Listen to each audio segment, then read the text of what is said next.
animated movies now are trying to make a comeback of a kind.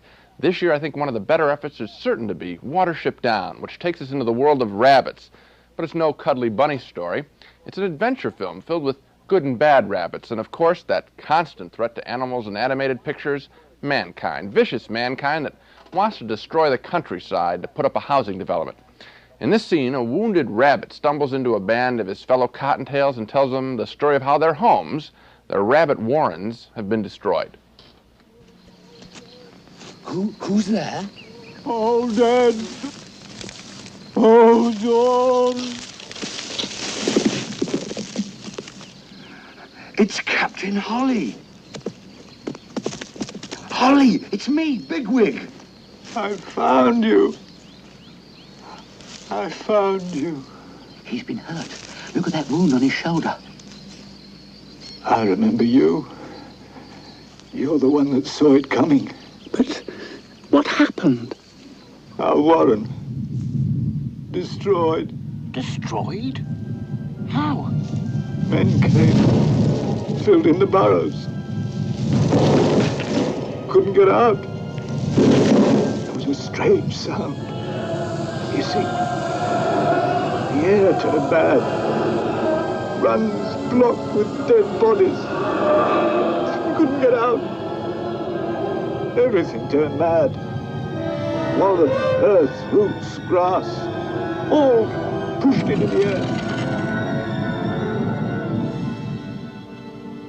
Men have always hated us. No.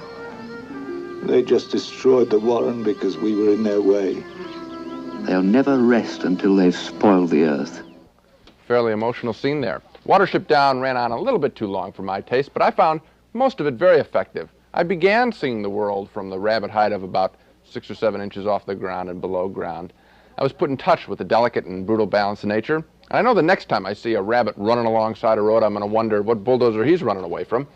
Watership Down is a good story, more mature than what we usually expect or get from an animated feature film. Well, that's what I had the problem with. I liked the story. I didn't like the animation. I don't think they match. The story, as you pointed out, is about real rabbits. You know, they're not Bugs Bunny. They've got sinew and flesh and blood and muscle, and they're out there in the real world. And then the animation was all kind of soft-edged and cuddly and like a cartoon. I don't think it fit together. Well, all I can tell you is that just in that scene we saw there, that rabbit comes in, he's wounded, and he tells this sad story about the destruction, and I really bought it. Did you shed a tear, Gene? Came close. Well, okay. We disagreed again on Watership Down. Gene liked the animated film about some very human rabbits. I like the rabbits, but not the animation. And it's a tradition around the holiday season that the people of Walt Disney re-release one of their full-length animation features. And this year they've dusted off the 1959 cartoon version of Sleeping Beauty. Now, this is not one of the great Disney animated classics from the late 30s or the 40s, but it is a lively and playful retelling of a favorite fairy tale. And here's a scene you might remember. Prince Charming talking about an enchanted voice he's heard in the forest. You know, Samson, there was something strange about that voice. Too beautiful to be real. Maybe it was some mysterious being, a wood sprite, or a... Here, stop! Why, it's my dream, Prince. Your Highness. La la la dee da da. No, I'm really not supposed to speak to strangers, but we've met before. I know you. I walked with you once upon a dream. I know you. The gleam in your eyes is so familiar a gleam. Yet I know it's true that visions are seldom all they seem. But if I know you, I know what you'll do. You'll love me at once, the way you did once upon a dream. One of the things I always notice about the Disney films is how the Disney animators gave life not only to the main characters, but also to the smallest little birds and animals. You saw them there with the cape. Each of the Disney animated features is re-released about every 7 years for a new generation of filmgoers. And so on this current release, Sleeping Beauty is going to be playing in hundreds of cities during the Christmas season, and then it's gone for 7 years, so there you are. Well, you know, the easiest thing, of course, is to say, oh, go see Sleeping Beauty, take your kids, it's a wonderful, warm little show. Yeah, but not Scrooge Siskel, right? No, I'm not. I'm going to play the critic on Okay. the show. At least we got one here. Oh, wow, okay. Yeah, and I'm going to say that, emphasize the point that you made, which is this is not in the same league as Bambi, Pinocchio, Dumbo. Those are some of my favorite movies ever made. This is not in that league. You said it, and I think what we could see in that clip is the background stuff is sort of flat there. We used to have that full animation in those earliest pictures. It's too costly now. So, okay, it's a nice little show, but I just want to make it real clear this is not in the same league. I don't know if I'd go out of my way to see this. Okay, so wait a minute. You're saying it's not as good as the great Disney classics, No. so don't go see it. I'm saying it's not as good as the great Disney classics, but it's this Christmas's Disney release, so it's not that bad. It might be worth seeing. Yeah, all I'm saying is I wouldn't rush to take my little kid there. I'd see if there was something else. Who knows? I might even want to see Star Trek, as much as I didn't like it, rather than this. And we split on Sleeping Beauty. Roger finds it good holiday entertainment for the family. He gives it a marginal yes. I'm going to be the tough guy and pick on a fairy tale. I say no. I think there's better stuff around. Try and find it. Okay, Gene, so we agree that on this program, the movie that we both really are in favor of is Kramer versus Kramer with Dustin Hoffman. It's a great film. Absolutely. And I think we learned one thing about each other. Okay, what's I think that? you are too easy on family entertainment films. And I think you are too hard.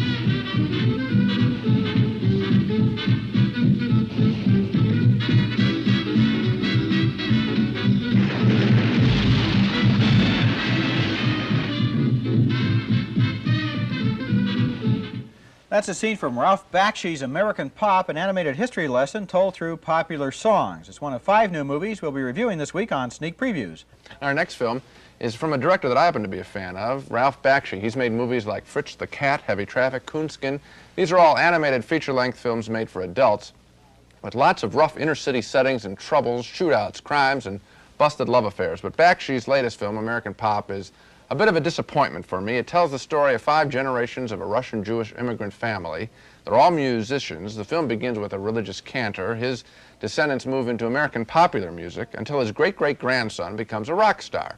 The 4th generation family member is a beatnik musician who goes on the road to California and starts writing songs for a local rock band. He composes a hit late one night on a bus.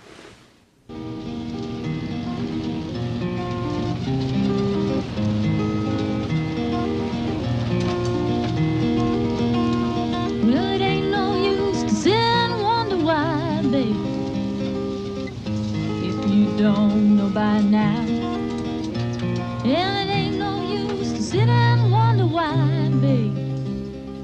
That familiar song becomes a hit, and so does another one. And during a San Francisco psychedelic rock concert, he takes some LSD.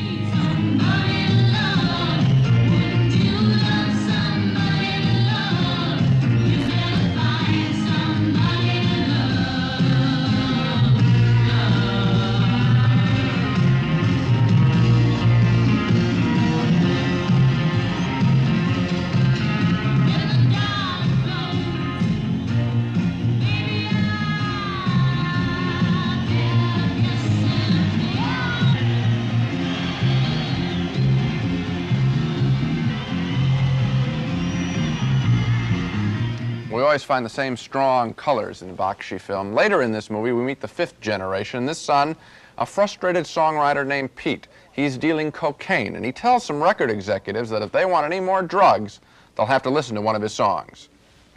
I want you to play one of my songs. Play? You mean recorded?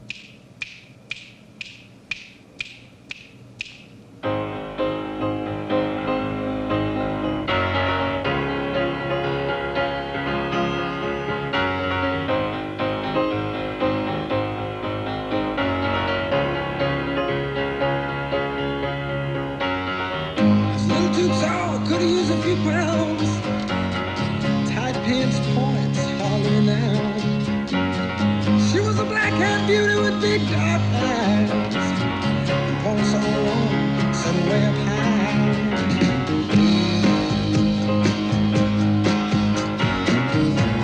Way up firm and high. Out past the cornfields where the woods got heavy. Out in the back seat of my '60 Chevy.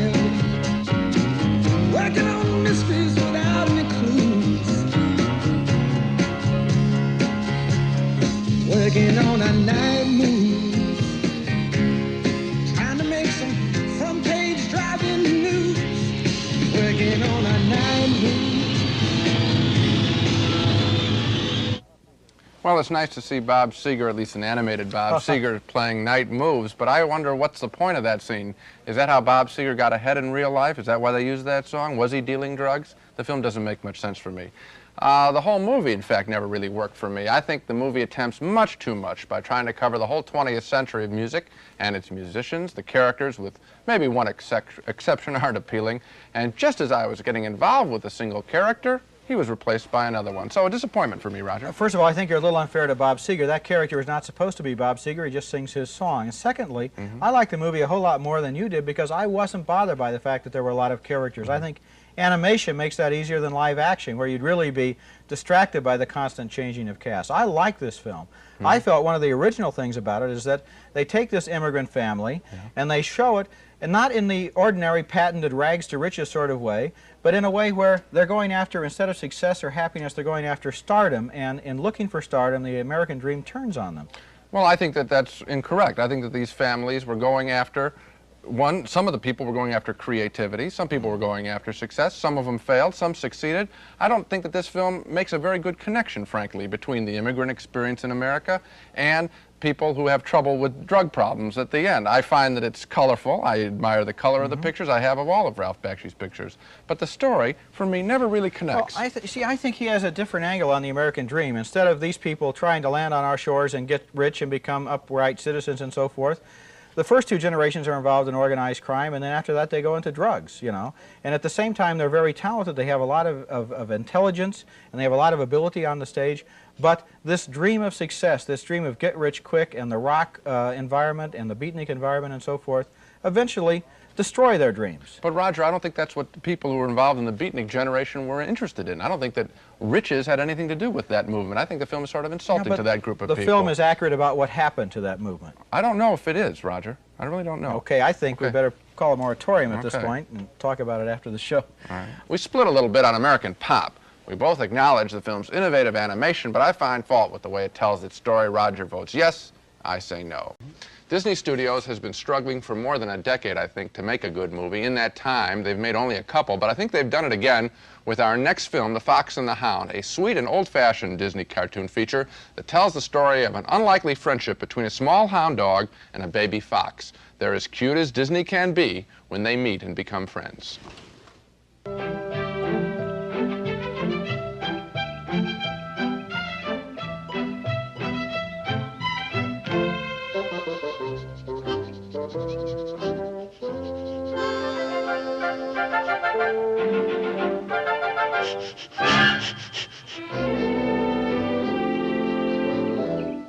What you smelling?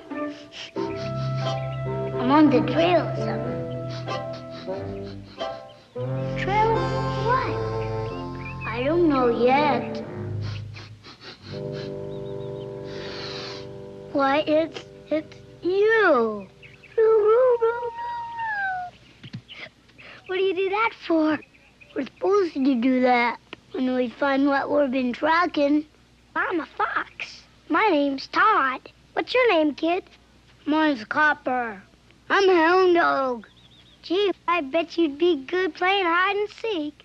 You want to try it, Copper? Can I use my nose? Sure. Okay, now go ahead and close your eyes and count. 1, 2, 3. No, Copper, you can't peek. Oh. Now start again.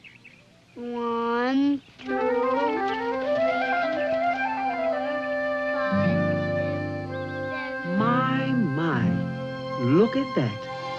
A fox and a hound playing together.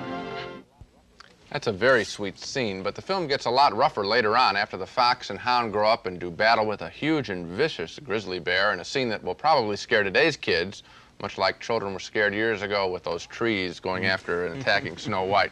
A lot of people, myself included, have been wondering why Disney hasn't been able to make films like they used to. Well, now we know they haven't tried until now, I think, until The Fox and the Hound, which is most entertaining. I thought it was entertaining, too. I agree with you. I think you were a little bit hard on The Rescuers, which you didn't mention, but that was a movie made in 1977 by the Disney people, and that was a good animated picture, too. I think it's probably worth mentioning that this film, Fox and the Hound, is the first animated film from Disney by their new generation of animators, and The Rescuers was the last film by the guys that started out with Walt himself. And this new crowd seems to be carrying on in the old tradition. This is a film that is funny, it's moving, it's got good music in it, and it's fun to watch. I love that bear. The bear literally fills about 75% of the screen image when it starts moving, and it's beautiful shapes and very powerful stuff. So I was pleased, finally. Good film. Two more yes votes for The Fox and the Hound, the latest animated feature from Walt Disney. We liked its animation and its serious message. Okay, our next film is Walt Disney's Cinderella, the classic animated cartoon feature made in 1949 and released this Christmas for the first time since 1974. You probably know the story. You see, there's this mean old lady with two daughters, one stepdaughter. The stepdaughter always gets, as Marilyn Monroe said in Some Like It Hot, the fuzzy end of the lollipop. Fortunately, Cinderella has a fairy godmother. Good heavens, child. You can't go in there. Now, let's see, dear. Your size and the shade of your eyes. Something simple. But daring, too. Oh, just leave it to me. What a gown this will be. Bibbidi-bobbidi, bibbidi-bobbidi, bibbidi-bobbidi.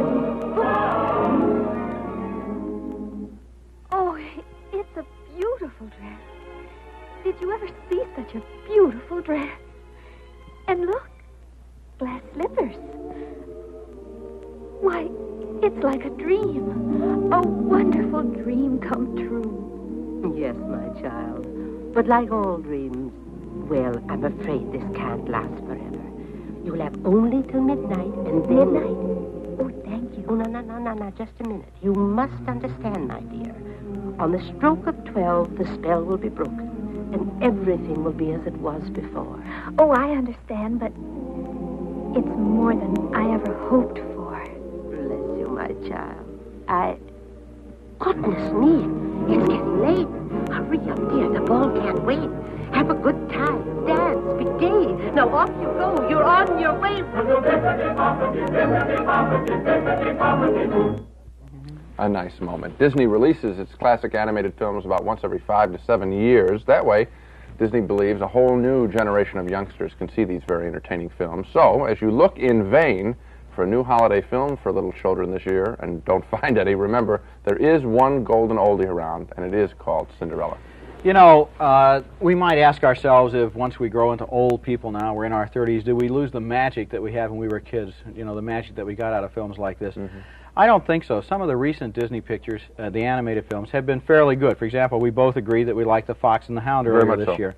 But these earlier ones, Cinderella, Pinocchio, Snow White, they had a magic to them that just hasn't been touched in the last 20 years or so. I think there literally is a depth to them. I mean, a field of vision and a coloration in the backgrounds that you miss in the current films. I would not put Cinderella, if we're going to be critics on this one film, I would not put Cinderella in the same category as the really classic I think Pinocchio is probably the best one of all. Pinocchio, Snow White, all of these, Dumbo I love too. Those I think are the greatest. This falls to me somewhere in the middle between the great early oldies and the most It's almost like in the early days they had a joy of making the films, and later on it became a formula or an insight that they thought they had instead of the whole field of animation has gone through a mechanization, and I think this film falls right in the middle. But 2 yes votes for Cinderella, the Disney animated classic, now in re-release all around the country. The movie got my first yes vote back in 1949 when I was 7. People asked, do movie critics ever change their mind? Well, not me. It gets another yes vote now.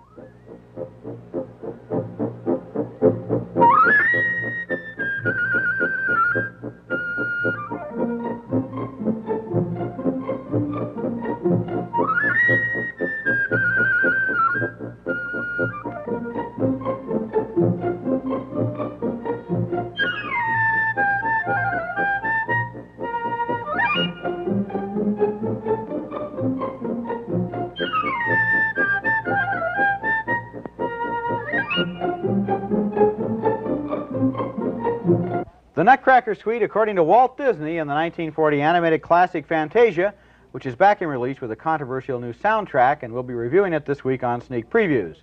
One of the most reliable annuities in Hollywood is the Disney Studios' backlist of animated cartoon classics. Movies like Pinocchio and Snow White are re-released every 7 years for a new generation of family audiences.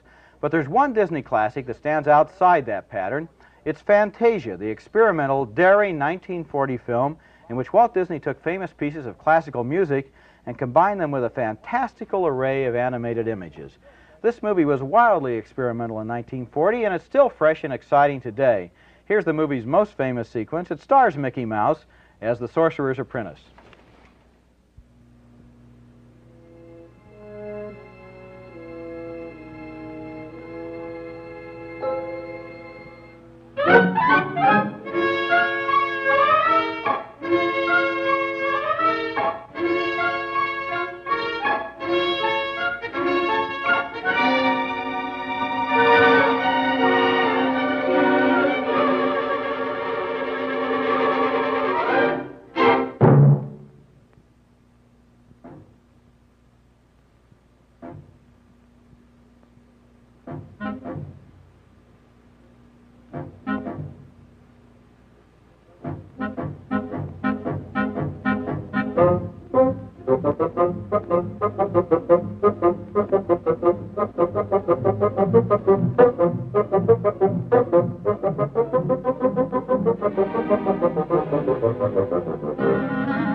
An inspired piece of film. I think one of the problems with it, though, is I've never been able to listen to The Sorcerer's Apprentice after seeing Fantasia without thinking of Mickey Mouse.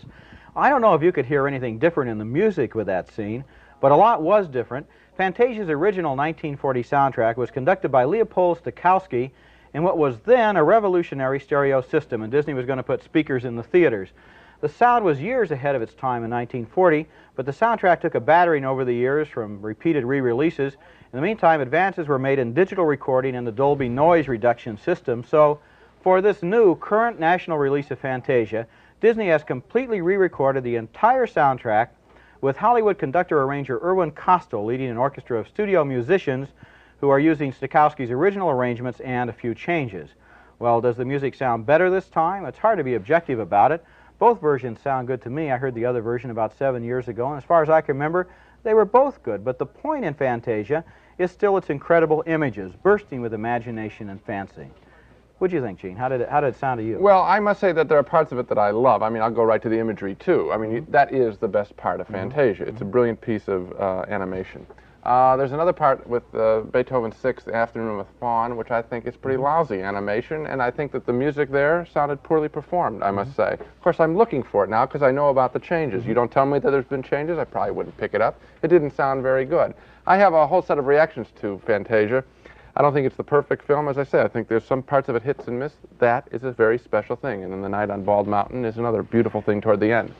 Of course, Disney's whole purpose in this film was to give us, he told us, well, music tells a story. Well, we know that music doesn't tell a story. Music is totally abstract until you're told what the story is. Right. And that's what Disney is doing. He's trying to popularize it for kids. This is classical music. Here's Mickey Mouse. All right, now here's the challenge, and we like this film, and it's easy to say you like it. Do you think this will stimulate interest in music, this film?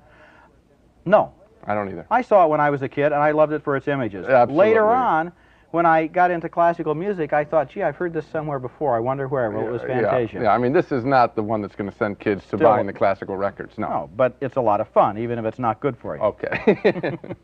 And we agree on recommending the revival of Walt Disney's Fantasia, although I had some reservations about the soundtrack, and I'm not the biggest fan of some segments of the movie. Roger begins with an animated feature called The Secret of NIMH. Well, our first movie is a delightful animated feature. It's called The Secret of NIMH, and let's stop right there with that title. Now, NIMH is spelled N-I-M-H, and no doubt some people are going to be asking, probably right now they're asking, are those initials could possibly stand for the National Institute of Mental Health? Well, probably a lot of other people aren't asking themselves that, but curiously enough, that's exactly what those initials do stand for, because this movie is a fantasy about a group of rats and mice, laboratory animals, whose intelligence skyrockets after they're given secret injections in the laboratories of the National Institute of Mental Health. And they get so smart, they escape, they set up their own civilization hidden in a barnyard, and in this scene, one of the mice, a timid little widow, goes to the wise old philosopher owl for advice about her sick child. Why have you come? Please, forgive me for disturbing you, but my son's life is in great danger.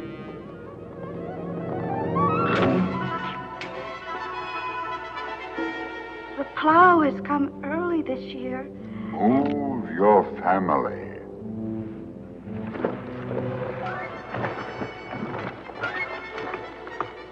Yes, I would move, but Timothy has pneumonia. He can't even get out of bed.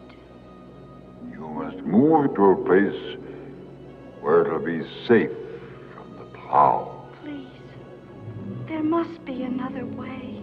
There is no other way. I must bid you good evening, Mrs. Brisby. Brisby? Mrs. Jonathan Brisby? Why, yes. He was my husband. But how do you know about him? That is not important. I will say this. His name is not unknown in these woods. Please, sir. I'll do anything to save Timmy. Anything. There is a way. Go to the rats.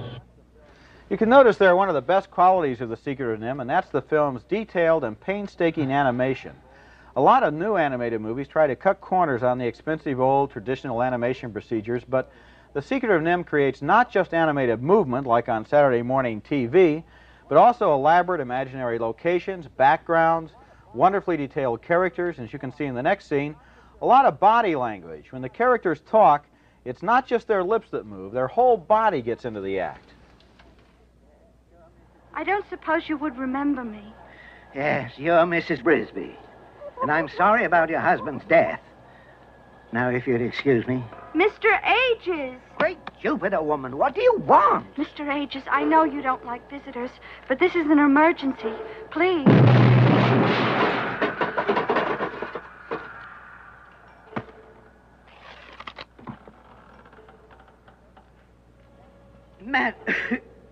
Madam, that is an emergency. Oh, Mr. Ages, my son Timothy is so sick. Timmy? The one with the spider bite?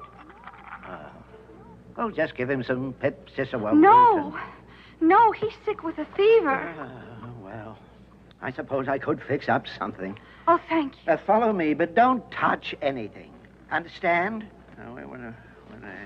I do appreciate it. Just how high is his fever? He's burning hot to the touch. Yes. He's soaking wet with perspiration. Yes. And there's a raspy sound when he breathes. A raspy sound, you say? Does he have a chill? Yes, he does. Have you wrapped him in a blanket? Yes. Now step inside, but keep your hands to yourself. I'm right in the middle of something very important. I understand. Oh, do you? Oh, look at this mess. Oh, shoot, go on. Your son has pneumonia. Pneumonia? It's not uncommon, but you can die from it. Oh, please, dear God, no. The Secret of NIMH widens out from that story of one troubled little mouse into a saga about a whole civilization in peril. Those rats and mice have grown so intelligent they've even developed ethical feelings. They start feeling guilty about sponging off of human civilization, and they have a great debate. Should they remain as trespassers in the barnyard or go off somewhere else and start their own new society? Well, that's an interesting premise.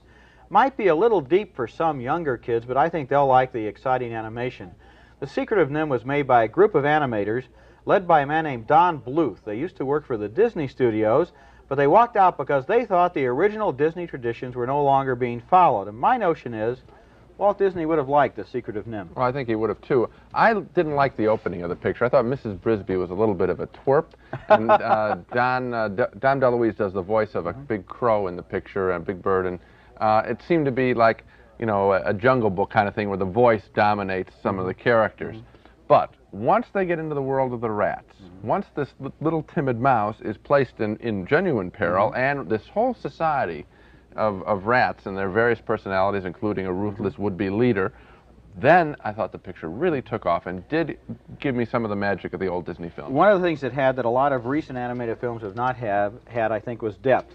Depth in terms of character and depth of situations. And you kept going when to you new saw places. Mr. Age's laboratory there, for example, there was a whole lot of detail in the background, and there seemed to be a lot there. Yeah. Oftentimes with animated films, you feel, well, it's so one-dimensional. It's all on the surface. And they only take you to one or two spots. This film keeps, as she goes through the forest, we get to newer and more interesting places. A good film.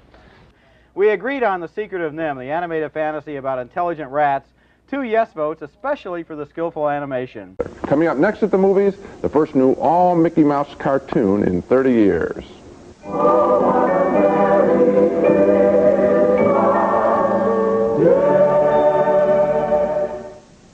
Our next film is only 25 minutes long, but it is a major event in the movie world because it is the first new Mickey Mouse cartoon created in 30 years. It's Mickey's Christmas Carol, an adaptation of the well-known Charles Dickens story, with Mickey as the industrious and underpaid Bob Cratchit and rich old Scrooge McDuck as Bob Cratchit's boss, Scrooge.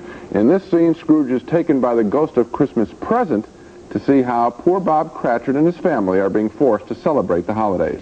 Why did you bring me to this old shack? This is the home of your overworked, underpaid employee, Bob Cratchit. What's she cooking, a canary? Surely they have more food than that. Look on the fire. Oh, that's your laundry. Not yet, children. We must wait for Tiny Tim. Coming, Father. I'm coming.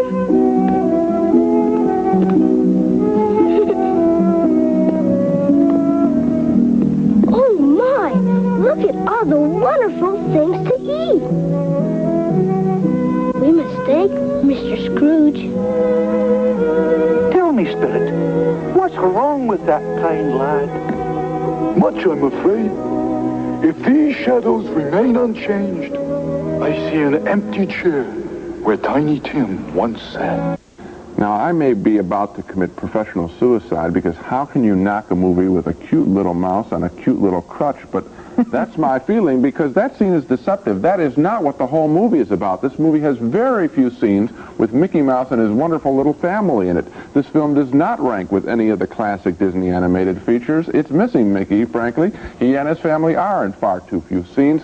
At its best, this is only a genial and slightly colorful little stocking stuffer for kids. And I'll be a Scrooge. I give it thumbs down. I was very disappointed. I can't believe my ears. Well, you're going to vote against Mickey's Christmas Carol? Yes.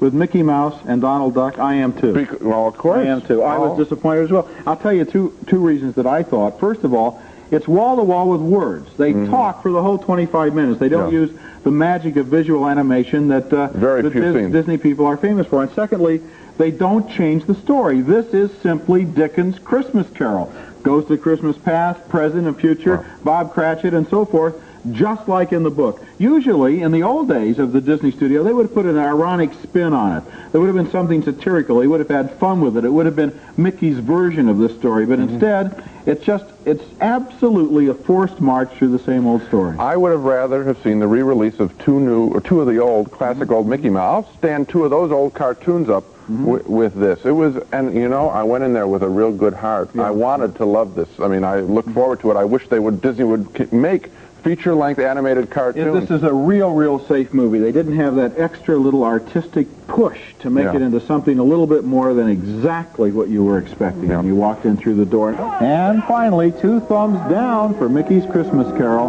a flat, uninspired retelling of the story of Scrooge. Well, you know, we like Mickey, but we wish there were more of him in this film. A big disappointment. Next at the movies, a brand new animated adventure from Disney about a battle for a mysterious black cauldron.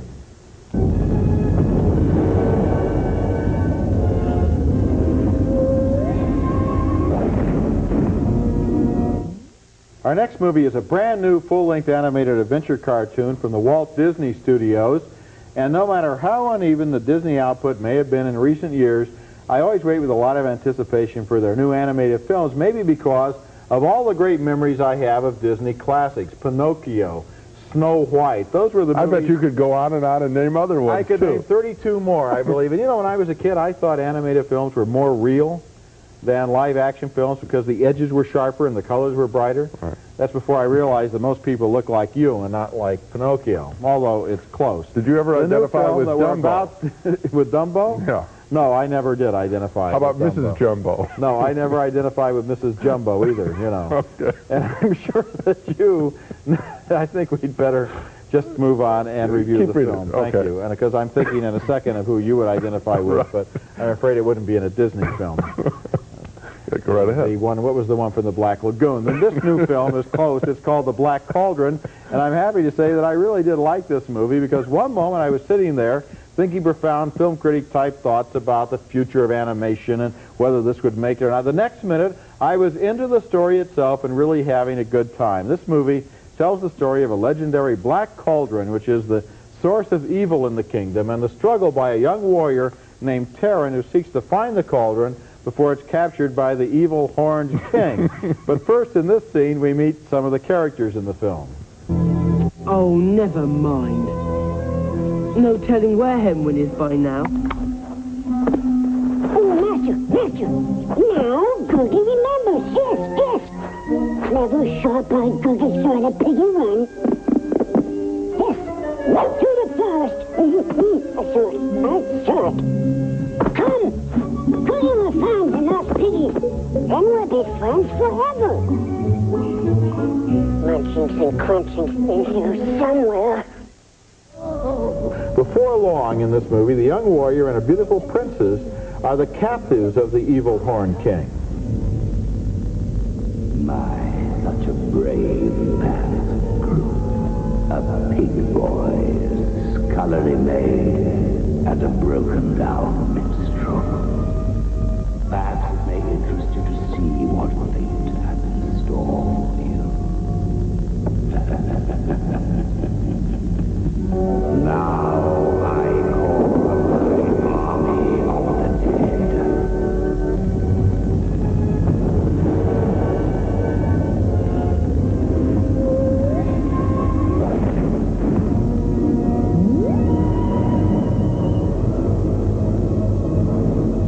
Only moments away from victory. My greatest triumph. We did it, sire. We did it. Oh, I mean you. Yes, of course. You did it, sire.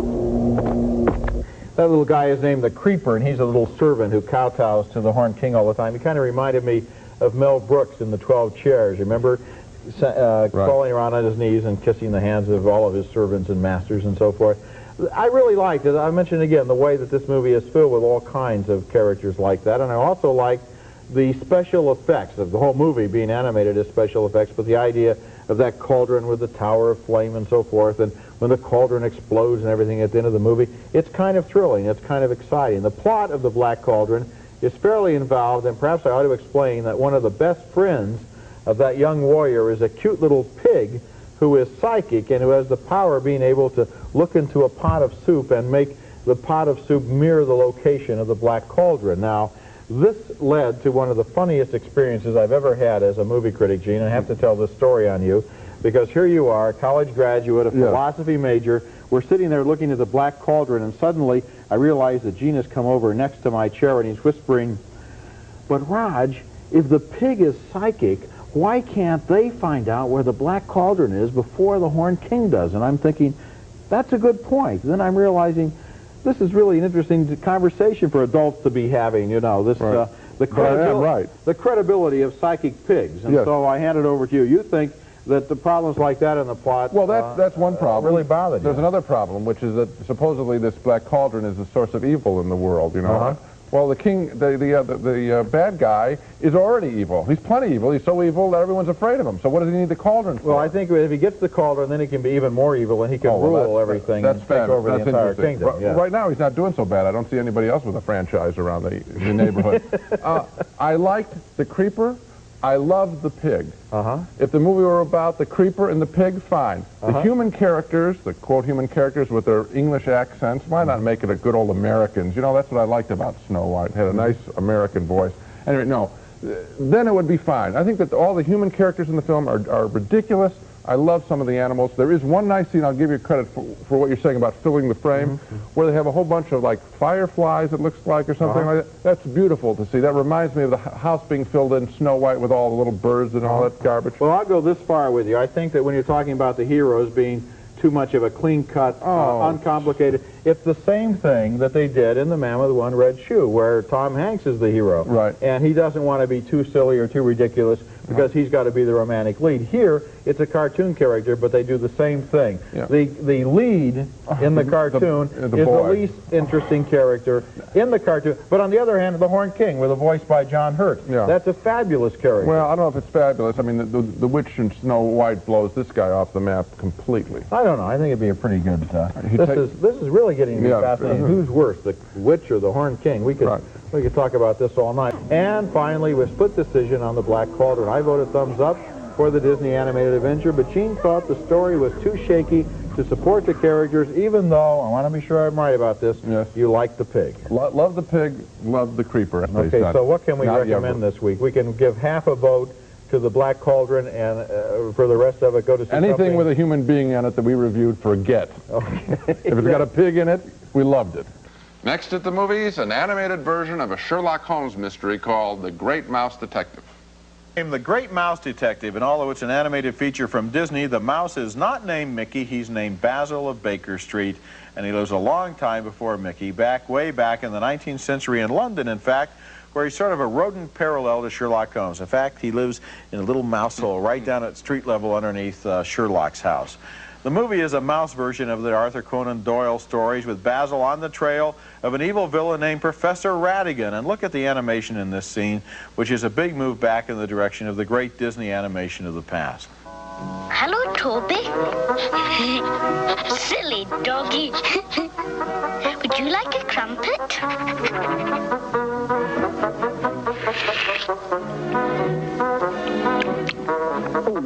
Yet now, Toby, to the matter at hand.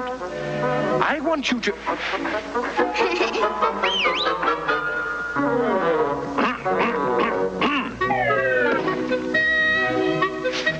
Good. Now, Toby,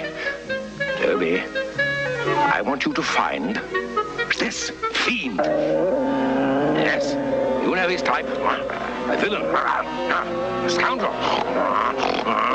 No brow, close-set eyes, broken wing. Oh, he's a peg-leg bat with a broken wing. I love the exaggerated movement there. Vincent Price does Ratigan's voice, and Ratigan makes a classic Disney villain. He enjoys being evil. He has a plan to replace the Queen of England, or the Mouse Queen, with a robot mouse. Crimes were fine for their times, but now that I'm at it again, an even grimmer plot has been simmering in my great criminal brain. Even you made it. Worse than the widows and orphans you drowned. You're the best of the worst around. Oh, Ratigan! Oh, Ratigan! The rest fall behind. Oh, Ratigan! Oh, Ratigan! You're tough and the best. So Ratigan! Sir Ratigan's the world's brightest rat. Oh, rat. I could go on about the story, but what I'd rather do is talk about the quality of the film. Everybody knows that the early Disney feature-length cartoons were animated classics. Very well done. But in the 60s and 70s, as animation got more and more expensive and they cost more and more, they couldn't have those assembly lines of slaves anymore, turning out the little drawings. Disney and all the other animators got less and less creative. They had to. Now, maybe because computers are available, To help out the human beings with the dirty work, The Great Mouse Detective is a return to some of the greatness of the past. And it's a lot of fun as a movie, too, with colorful characters and a great villain and a game of mousetrap roulette that has to be seen to be believed. I was sort of surprised how much I liked this movie. I was surprised, too, because I haven't liked the Disney animated feature in more than a decade. I know you liked The Rescuers back in the 70s. I didn't care for that, or The Black Cauldron. I thought a lot of their pictures have lately been dark and dreary, and this was upbeat and bright and intelligent and didn't talk down to kids. I mean, this Ratigan is evil and really evil and scary, and when the camera goes in on him and you see his teeth, he scares you like the classic scared you. That's right. And Basil is smart. He's not cute hero. He's smart hero. And so there's someone you can prize for their intelligence. You know, I hate to cite one of your own truisms right back to you, but in this case, how often you've said about all the series movies, like the Superman movies, the Bond movies, and it would be true of the Sherlock Holmes movies too, and even the cartoons, the villain. The better the villain, the better the movie. And in this case, because Ratigan is a memorable villain, right in the tradition of the great Disney animated villains, it makes the movie just that much better. There's one more important point. There are no films this summer for little kids. None, except this one. So if you have a little kid, take him to it. And as we said, we're both surprised that The Great Mouse Detective actually is such an entertaining film for kids, and I guess a couple of 40-year-olds too, so 2 thumbs up. And as you said, that's one of the few movies for kids. In fact, kids seem to be the forgotten people. Forgotten even in the summertime, which used to be the season for kids' movies. That's it for this week. Our next movie is named An American Tale, and this is a feature-length animated adventure about a young mouse from Russia who sails with his family to America and then is blown overboard by a big storm and is washed ashore in a bottle and then scampers down the mean streets of New York City as an orphan, cold, friendless, hungry, and alone. This is the most downbeat children's movie since Return to Oz, which began, you may remember, with Dorothy being strapped down for electroshock therapy. What a wonderful, entertaining way for kids to go to the movies. Here's, in An American Tale, the little mouse, whose name is Fievel Mouskovitz, singing a sad song about his lost family.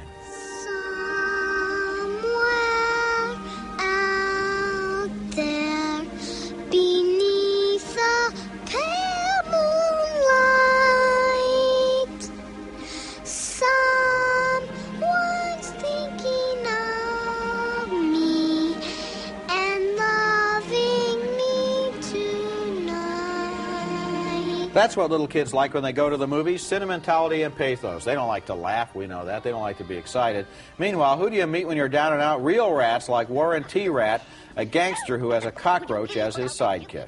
I'm suffocating down here. You don't like it? Hey, you know you're not the only cockroach in New York City. There are millions of roaches who give their left feet to work for Warren T. Rat. Oh, good. Fire me. I'm fed up with that filthy smoke. Hey. In this pocket, I've seen kitchen shelves cleaner than this place. Hey, come on. Look at my suit. All right, Digit, all right.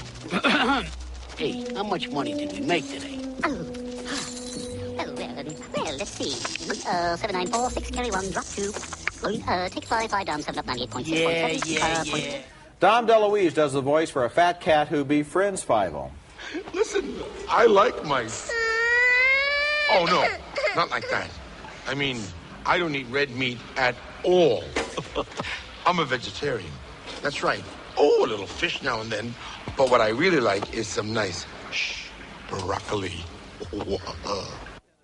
I think An American Tale is intended primarily for younger audiences. Oh, what tipped you off? Doesn't take a genius to figure that out. That's for sure. Usually when you see animated mice, it's not for the old folks.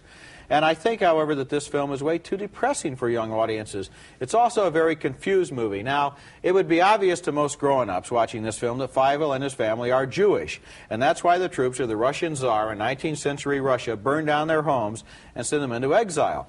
But the movie never mentions that point. This seems to be a Jewish parable that doesn't want to declare itself, and so it's as if the movie would mean more if you had the key, but in the meantime, what is your average kid going to think when the movie begins with soldiers burning down houses and not one word of explanation? It's very strange. They're talking about the pogroms, but they don't say what they're talking about. The movie does have good animation. The director, Don Bluth, jumped ship at the Disney Studios a few years ago to try to rediscover on his own the secret of Disney's great old animation, and here he does a very lively and effective job, but the story is so depressing that who can enjoy the animation? Well, the animation is passable because he doesn't do full animation. It's unaffordable these days. They did a nice job in The Great Mouse Detective. I think that was better animation. But I think you hit on something very, very important. They start out this story, and it is a Jewish story, and then they chicken out and leave it all alone. And what we get is other mice, other ethnic groups coming into America, and you get, actually, some pretty bad stereotypes. You get the crooked Irish politician from Tammany Hall. You get the rich German aristocracy from Jews, but not identified as such. And you get the Italian, you know, little caricature. We have a whole bunch of I think, sort of racist caricatures in this picture, and we drop the central Jewish figure because it could only be that they think that's too ethnic and won't make money at the box office. This film doesn't play fair with its story. So why not just set it in a non-ethnic situation in Europe and just have the mouse come to America? Yeah, right. Just do stuff like that, because this movie is real serious with no announced purpose as to why it's real serious. The other thing that I hate is when they have in the pre-title sequences the names of the actors who are going to do the voices. That should be put at the end of the film. You know why? Because when I see Dom DeLuise playing that rat or whatever the hell he plays, he plays, I think, the Irish politician. Right. As soon as I see, he plays the fat cat. Okay, right, he plays a fat cat, whatever he plays. As soon as you see that, you think, oh, there's Dom DeLuise when you're listening. And I don't want to know that. I want to get into the magic of the movies. Don't tell me the names early. Okay, and one more footnote that I have. I didn't like the song, "In America There Are No Cats." That's right. No, in New York there are no, or in America there are no cats. What about all the people named Cats? It's the holiday season, and one of the questions that movie critics are often asked this time of year, in fact, sometimes during the summer too, is, what movie can I take my little kids to? It's a tough question because fewer than 2% of all films are rated G. One such film, though, is the re-release of Disney's Lady and the Tramp from 1955, that charming story of puppy love, featuring an upscale Cocker Spaniel and a downtown mutt. Naturally, the tramp gets the lady in all sorts of trouble, like when they chase chickens.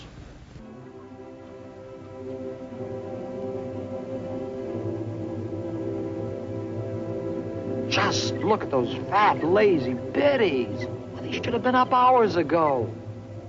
Some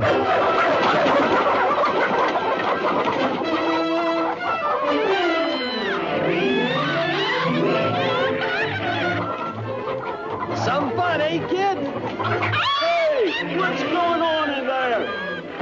What's that? That's the signal to get going. Come on.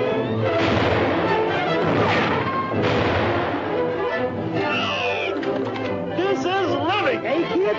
Is it? Come on, bitch. One of the surprises you'll get in seeing this movie 31 years after it came out is that Peggy Lee, no less, wrote some of the songs, including He's a Tramp. You don't expect such a hip singer in a kid's film. Here's that song backed by assorted visuals from the movie. He's a tramp. He's a scoundrel. He's a rounder. He's a cad. He's a tramp. But I love him. Yes, even I have got it pretty bad. Great music, and I'm still amazed that they got Peggy Lee, Miss Peggy Lee as she is known. Lady and the Tramp worked in 1955 for me as a little boy. I even enjoyed the mushy part just at the end there where you saw where Tramp takes Lady to the back of the Italian restaurant and they have that first kiss as they slurp that spaghetti together. Normally kids are going, ooh, not that time, it worked. Maybe that's because I had a Cocker Spaniel, Roger. That was my first dog. Really? Yes. I thought it was like Lady. You used to kiss the Cocker Spaniel? I sure did. I have a little picture of me with my arm around it. Missy was her name. God bless her soul wherever she may be this holiday season. Missy, my Cocker Spaniel. So I say, to the answer to the question that people are always asking, I say the best film out now for young kids, it's Lady and the Tramp. It is really enjoyable. You know what? I enjoyed seeing it just last night for the first time. Is that right? Oddly enough, yes. The first 10 or 15 minutes of the movie, when little lady is just a puppy, and it's done almost all without dialogue. They try to get her to stay downstairs in her little basket, and she keeps wanting to go upstairs, and she wants to push the door open, and then she howls, and then she listens to see that they hear her, and then she howls some more, and finally they let her into the bed. And that sequence, all by itself, is one of the greatest animated sequences that Disney ever did. Then the whole movie, I'm a pushover for movies like that. You know, watch this movie or we'll shoot this dog, right? It's beautiful. Only kidding, kids. We both voted thumbs up on The Lady and the Tramp, one of the more entertaining Disney animated classics and just about the only holiday movie for the whole family. When we come back, the latest adventures of the Chipmunks. Sun goes down, I'm just getting up. I'm heading for the city lights. named The Chipmunk Adventure, and yes, it stars Alvin and Theodore and Simon from the 1960s hit Records, along with 3 new female stars named the Chipettes. Now, I got a little confused, though, because the chipmunks are actually chipmunks, and the Chipettes are little girls. Apparently, the chipmunks live in a universe, though, anyway, where extensive gene splicing has taken place since their father in the movie is a human being. Right. Who leaves on a trip after which some evil villains trick the chipmunks and the Chipettes into making an around-the-world balloon trip to deliver some stolen diamonds. The chipmunks have adventures in Mexico and get to sing one of their cute little songs. The fun has just begun. It is our annual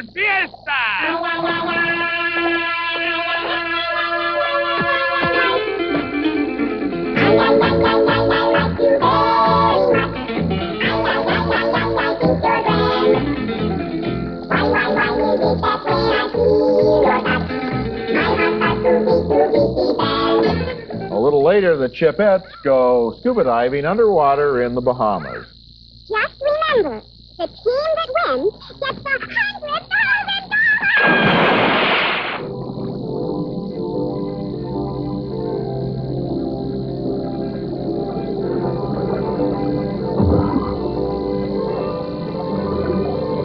The movie finds time for several chipmunk musical numbers in which the little beasts sing in their irritating little squeaky high-pitched chipmunk voices until you're just about ready to go crazy. The animation in this movie is better than the Saturday morning TV assembly line cartoons, but not by much, and the story is dumb and predictable from beginning to end. Why couldn't the chipmunks have had a real fantastical adventure, a magical world, maybe, instead of getting involved in a stolen jewelry caper that seems recycled out of TV crime shows? That's a problem. And so are those chirping, chirpy little voices. I couldn't stand them the first time I heard them 20 years ago. I still can't stand them. They haven't gotten any better. And in this movie, they really got, you know, it's kind of fingernails on the blackboard time every time they sing. In other words, you want surgery on the script and on their vocal cords. Yes, both, yes. I think that, yeah, they're aggravating. I mean, who wants to be in their presence? I mean, they are absolutely aggravating. I don't know that kids will think it's cute. The whole thing of the girls suddenly launching into becoming a rock and roll band is right out of Saturday morning TV. And so I think that even your gratuitous little remark, a gratuitous compliment, tiny compliment, that it's better than Saturday morning TV, be very careful about that, because some studio might want to use it in the ads. This is just as bad as Saturday morning TV. Okay. And as for the Chipmunk Adventure, they're whiny, we hated them, the brainless story, and the cheap animation. 2 thumbs down. And coming up next, it's the 50th anniversary revival of a classic movie about a beautiful young woman and 7 little guys who whistle while they work.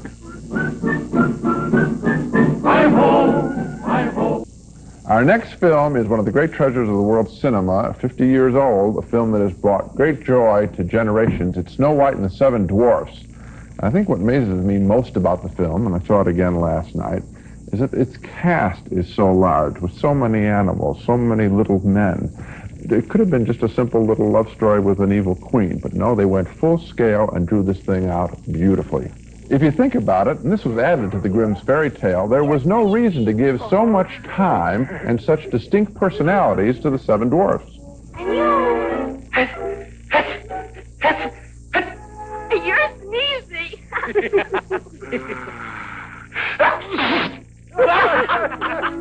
Yes, and you must be Happy, ma'am. That's me. And this is Dopey. He don't talk none. Oh, you must be grumpy. The movie also works beautifully as a musical, with more than just a few great songs. Hi-ho, it's home from work we go. Hi-ho, hi-ho. Just whistle while you work, and cheerfully together we can tidy up the place. So hum a merry tune. It won't take long when there's a song to help you set the pace. And of course, there's Someday My Prince Will Come, and that other great number is Snow White singing I'm Wishing into the Wishing Well. If you just think of this as a musical, It's almost with My Fair Lady, you know, it's that good. Unfortunately, Walt Disney Productions isn't supplying critics with clips that show the full dramatic scope of the movie, the tough stuff, the scary stuff. They wouldn't let us have a scene with the evil queen or the ugly beggar lady disguise or Snow White's terrifying race through the forest with those attacking tree branches so beautifully drawn. I think they want to sell this picture as just pleasant, innocent kiddie fare. But Snow White is so much more powerful than that. They're really doing a disservice to the film. It has a full range of emotion, as any adult can recall. It has caused nightmares, and it has caused delight. It is a very special film. And last night, seeing it again, probably for the third time in my life, I was just as enthralled. I was sitting there thinking, this is not a kiddie movie. This is not even what you would call a family film. This is a movie. Yeah, a musical. And I enjoyed it.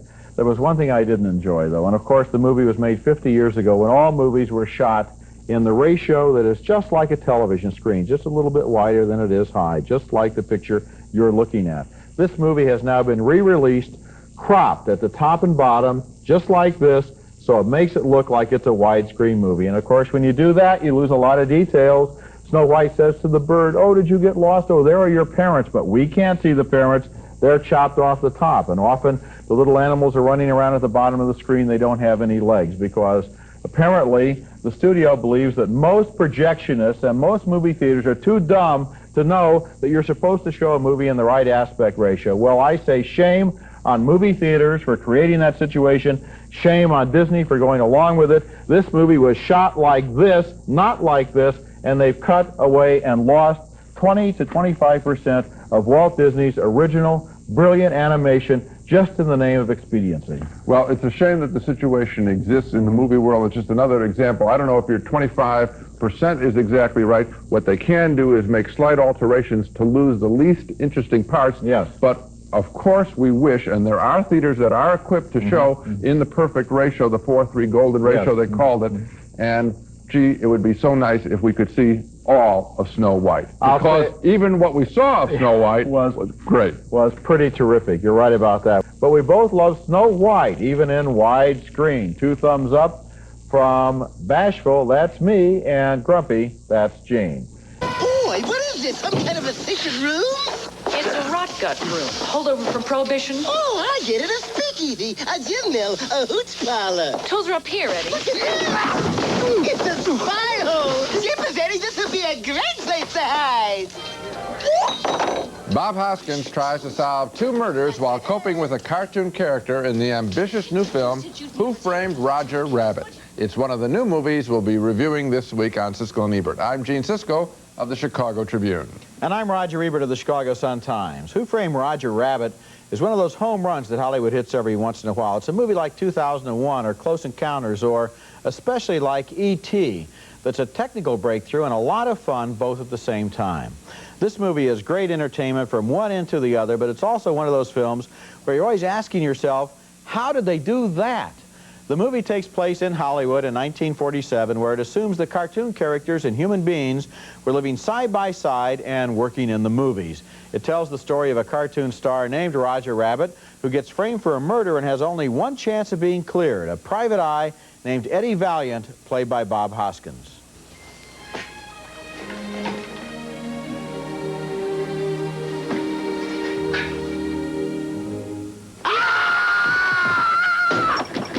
How the hell did you get in here? Through the mail slot. I thought it would be best if I waited inside. Seems how I'm wanted for murder. No kidding. Now notice there how realistically the animation is combined with the real world. It looks like Roger Rabbit is really there in the human universe. And look at the way here that real water and a cartoon rabbit interact in this scene as the bad guys come looking for Roger and Hoskins hides him. Okay, wise guy. Where's the rabbit? Haven't seen him. What's in there? My lingerie. See, Valiant.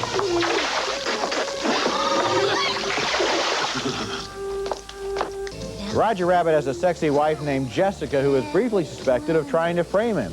She's a singer who performs at the famous Ink and Paint Club. Listen to her voice here. It was dubbed by Kathleen Turner. I'd do anything for my husband, Mr. Valiant. Anything. The cartoon characters are named Toons in this movie, and one of the things that makes them different from humans is that their lives are governed by the cliches of animated cartoons. That explains how and why Roger can get out of those handcuffs. Does this help? Yeah, thanks. Do you mean to tell me that you could have taken your hand out of that cuff at any time? No, not at any time. Only when it was funny. Come on, Eddie. Where's your sense of humor? He always is funny, or only on days when he's wanted for murder?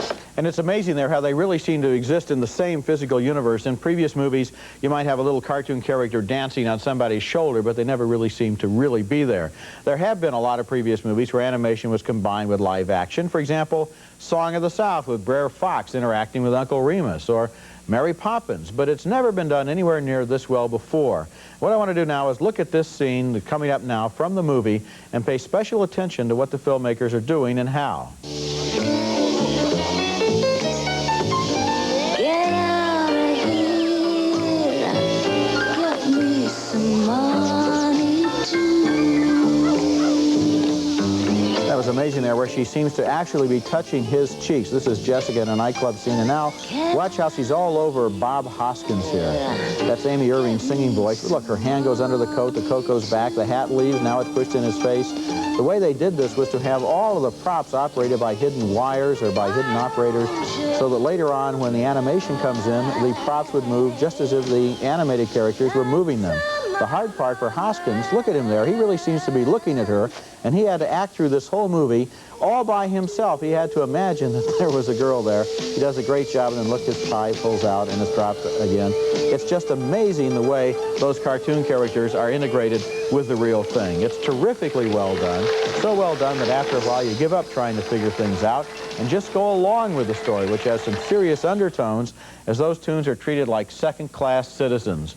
Who Framed Roger Rabbit is a co-production of the Disney and Spielberg companies, directed by Bob Zemeckis, who made Back to the Future, and the animation is by Richard Williams, whose Raggedy Ann and Andy we liked several years ago.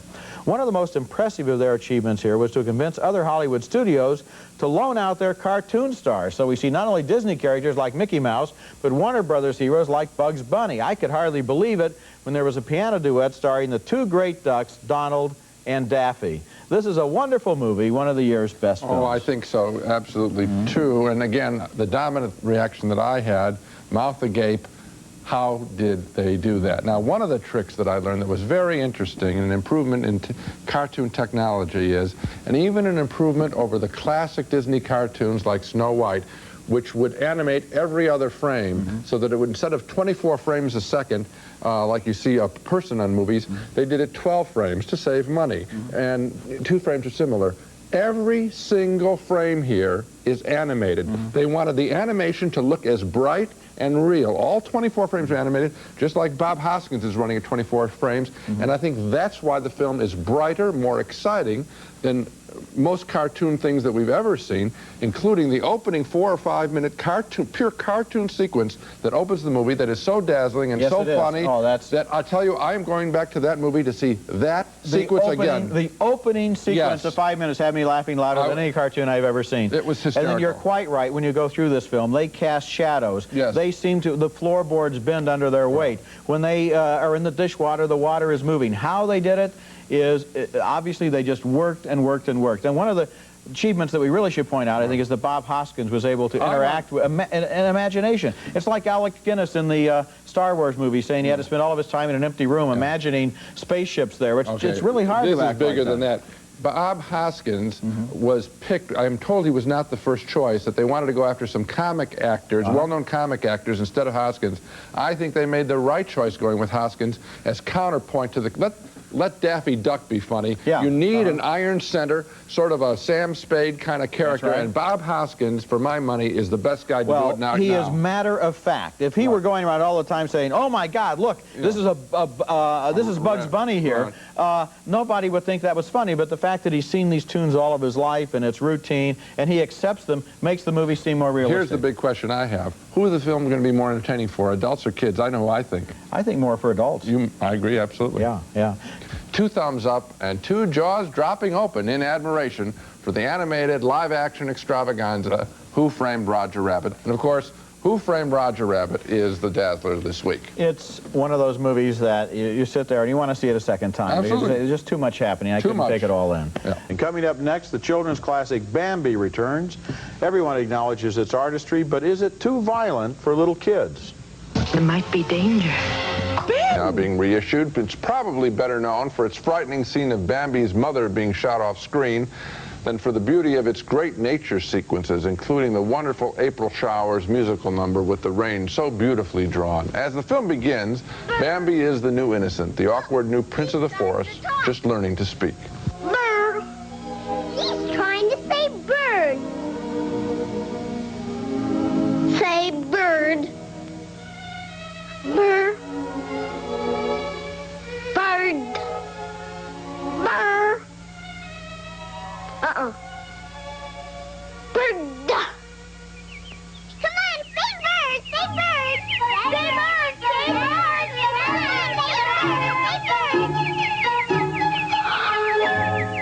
bird, bird. As Bambi grows up, he does what so many children do. He hesitates at eating his green vegetables. Thumper? Yes, Mama. What did your father tell you? About what? About eating the blossoms and leaving the greens. Oh, that one. Eating greens is a special treat. It makes long ears and great big feet. But it sure is awful stuff to eat. I made that last part up myself. Now that's all very cute stuff, but the studio isn't sending out clips of the film's most famous sequences involving the death of Bambi's mother, or that forest fire that threatens Bambi's life, or the remote father figure who talks to Bambi in a regal voice. Those are the potent, potentially frightening parts of the film, or if you want to and enjoy them, the great drama of the film, which, like Felix Salten's original book, Bambi, served as an introduction to the natural order of life in the forest and in the world. Bambi can be great, riveting entertainment for the right child. The trouble is trying to pick that age. My guess, and I'll hear from Roger in a second, my guess, I'd say 6 or 7, with a good family discussion afterward. I think then Bambi can be one of the most important and influential films a child can ever see. I think maybe, well, you know, I'm not a parent, you are, but I don't know whether 6 or 7 is right. I know that I sat behind a little boy who's not yet 4. Yes. Oh, that's too early. He turned to his mother and said, you know, after the famous scene, and said, "What happened to Bambi's mom?" I know. And mother saying, "Shh," you know, and try to give him some popcorn. And he goes, "What happened to Bambi's mom?" I think when you're 3 and a half, it's too early to start thinking about what happened to Bambi's mom. On the other hand, I have to be realistic. A lot of kids that age are already watching wall-to-wall murders, vivisections, beheadings, explosions of violence on television for 2 hours of prime time every night. So I don't know. I think maybe it's even worse in Bambi because Bambi is pitched at kids. They can understand it. They may not care if everybody in Miami gets blown up on Miami Vice, but when Bambi's mom is gone, what does that mean? Well, here's the problem, and it's the strength of the movie. We're dealing with powerful symbols here. It's better than Miami Vice. You're right. Miami Vice is meaningless to people, I assume. But here, it's very potent. All that we're dealing with is an age guess. Yeah, that's right. I don't want to diminish in any way the skill of the film. No. It's powerful. Or the Salten novel, which I remember Saturday Review of Literature, when they did a survey at their 40th anniversary issue of the most important books of the 20th century, Bambi got a couple of votes because it was about nature and the thing that you should fear in the forest, man. So maybe the point is that parents who know their own children should give some thought to whether, you know, seeing them and see it with them. Kids are right at the right and see it with them. And talk about it. Just don't send them off to it. And finally, 2 thumbs up for the wonderful artistry of Bambi, but parents should decide for themselves whether their children are old enough to appreciate it. Right. Our next film is the eagerly awaited Oliver and Company, the animated feature film from the Disney Studios, and when you measure this picture against the company's legacy of classics, it doesn't match up. Its story is too fragmented, even though it resembles Lady and the Tramp and has characters loosely based on Charles Dickens' Oliver Twist. The film is about an innocent orphan kitten named Oliver who is eventually befriended by a street-smart dog named Dodger who sings about how smart he is with Billy Joel's voice. I'm streetwise, I couldn't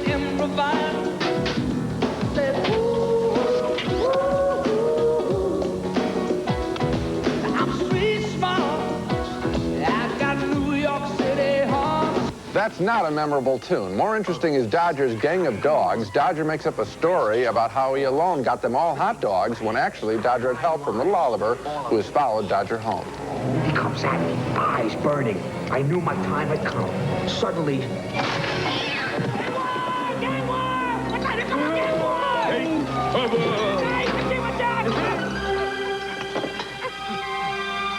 Well, what is it?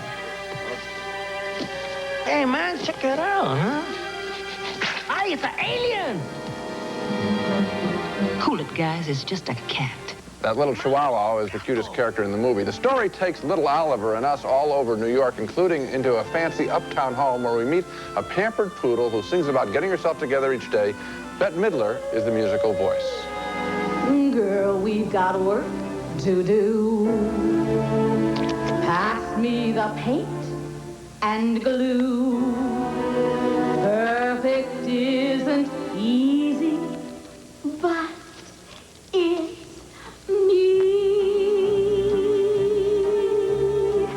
When one knows the world is watching, one does what one must.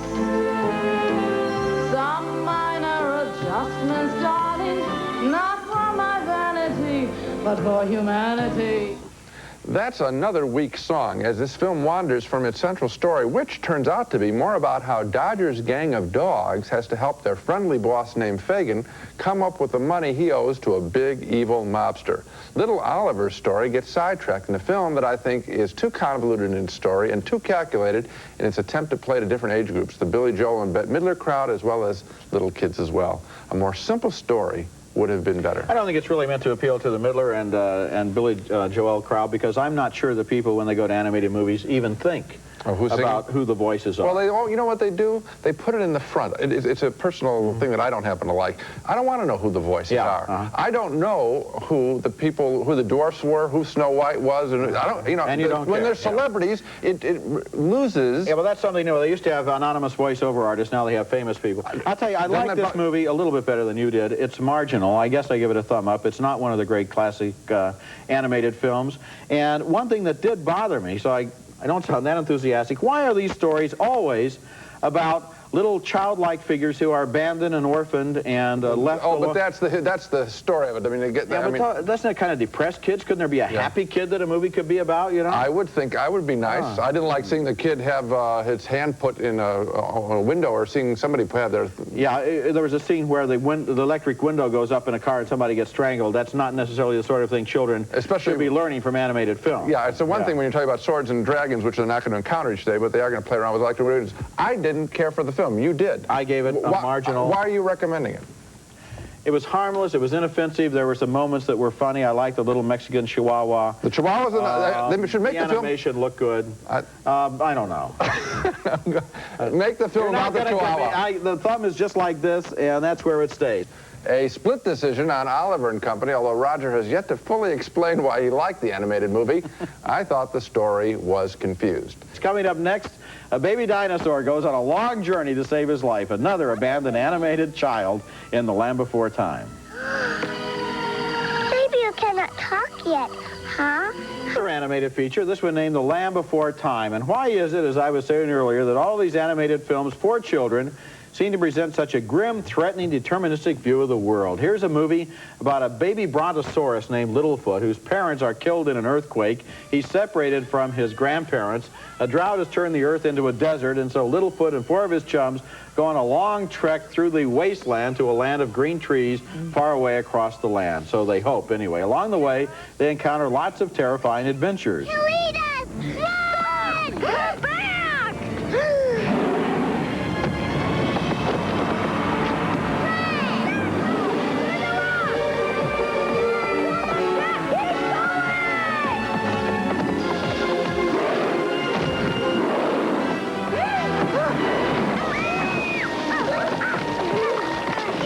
Although the movie is largely about the close calls that Littlefoot has, there are some more tender moments like this one from early in the film. Have you ever seen the Great Valley? No. Well, how do you know it's really there? Some things you see with your eyes, others. You see with your heart. Here's one of the reptilian friends that Littlefoot makes along the way. Long necks don't talk to, or whatever you are. Me?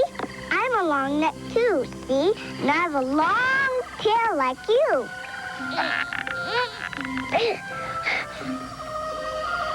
All right.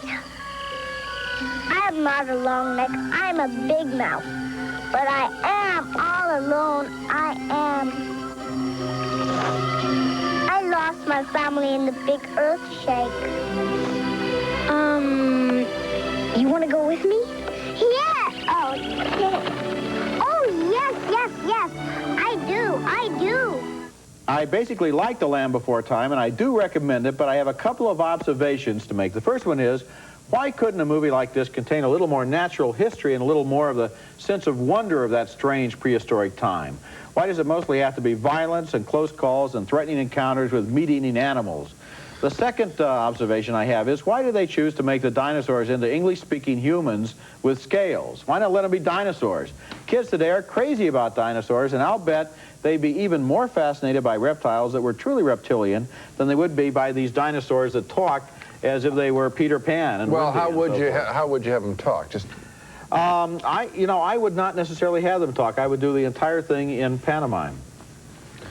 Well, just as the wonderful movie that I like so much and you didn't, Benji the Hunted, which didn't have any dialogue in it at all. That little dog saving the leopard cubs and fighting with the wolf and so forth. There was no dialogue in that. It was live animals, so it was harder to do. Well, I don't know that would work. I mean, this picture I happen to enjoy. I thought that, and I guess you did too. Yeah, I did. Okay. Yeah.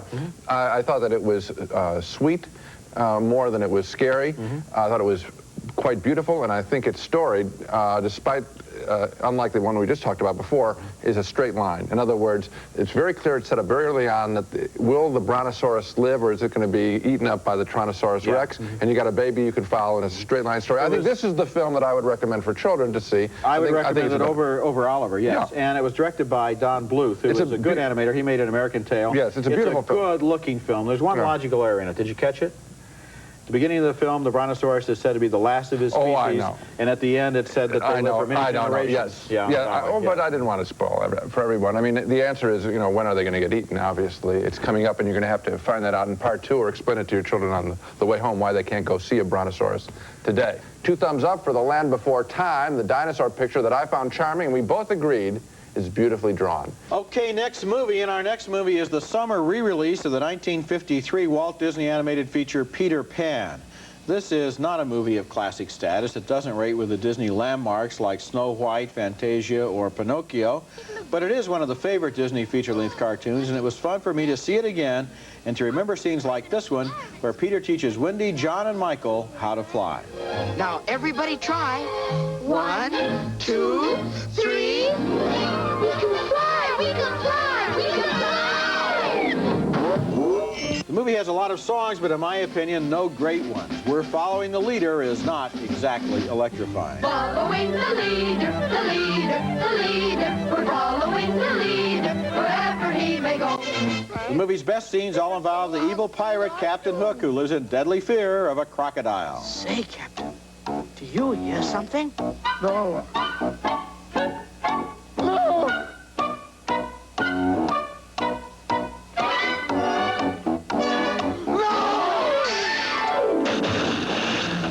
Peter Pan, as much fun as it is not one of those Disney animated movies that is good for all ages. I think with this movie, the older you are, the less likely you are to find it interesting, just as I suppose the younger you are, the more you'll like it. But it's not like Snow White, which everybody, I think, of all ages loves.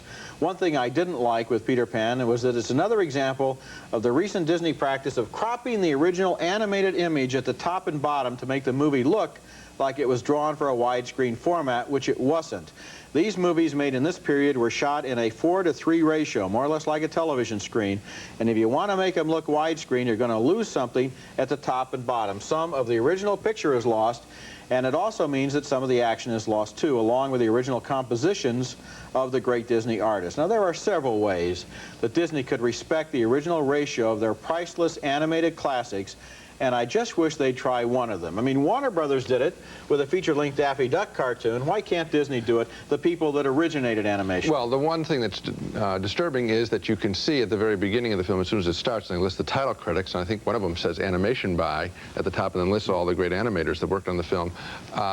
The words animation by, I assume that's the words they're sort of missing. And so you can sort of sigh in the beginning. Then, of course, the magic of the film does take over. For me, the most enjoyable part of the film, I'm surprised you didn't mention, was the drawing of Tinkerbell.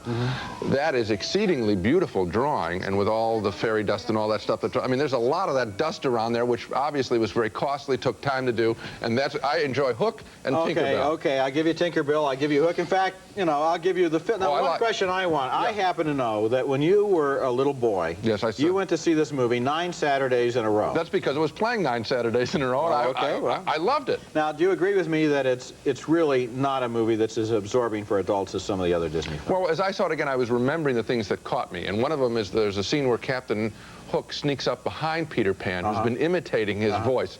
And I remember that was the first time I'd seen somebody do imitations that at least someone my age, you sort of feel Peter Pan is your age, no matter what that age is, I guess. And, gee, I don't know, I think he's a little younger than me. Now. But he's doing it and into his cap, and Hook is climbing up the mountain. Yeah. And that was a very scary thing, and I felt that tension. As you're telling me that story, I can see in your eyes that you're practically, you know, 11 years old again. I mean, I was like 7 when that film came out. Still in your imagination. Yeah, you were 11, I was 7. Coming up next, Billy 10 Crystal. and a half. 2 thumbs up for Peter Pan, the re-release of the 1953 Disney classic, although we wish the studio would respect the original screen ratios of its early movies. Coming up next, The Little Mermaid, the new Disney animated feature film based on a fairy tale by Hans Christian Andersen. I want to be where the people are. I want to see them dancing. Okay, enough of Harlem Nights. Our next film is a real delight, something quite special. More proof that the animated feature film is alive and well again now as the 80s come to a close. The movie is Disney Studios' The Little Mermaid, the beautifully drawn story of a mermaid named Ariel who wants to become human and marry the prince of her dreams. The film is full of good songs, and here's the mermaid singing about her life's desire to shed her tail fin. Flipping your fins, you don't get too far. Legs are required for jumping, dancing, strolling along down a, what's that word again? Street. Up where they walk, up where they run, up where they stay all day in the sun. Some of the sea creatures, especially a crab with a reggae beat, think that life under the sea is just fine. This is the film's best musical number. Under the sea, darling, it's better down where it's wetter. Take it from me. Up on the shore, they work all day. Out in the sun, they slave away. While we're devoting full time to floating under the sea.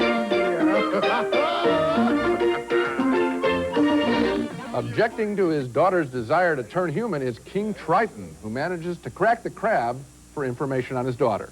I know you've been keeping something from me. Keeping something? About Ariel? Ariel? In love? The force of evil in the story, and she is magnificently drawn, is the sea witch Ursula, who persuades Ariel to make a deal. Ariel can become human for a while and engage the prince, but only at the risk of losing her voice to the evil Ursula. Poor unfortunate souls in pain, in need. This one longing to be thinner, that one wants to get the girl, and do I help them? Yes, indeed. This whole film is a delight. I have nothing but compliments for The Little Mermaid. The drawing is rich, especially with so many scenes underwater. When I look at all those bubbles there, I'm glad they took the time, the money to animate all those bubbles. They're fabulous. You know, think of underwater sequences, the water rushing by in Bambi and the little bowl in Pinocchio. The water can really make an animated film important.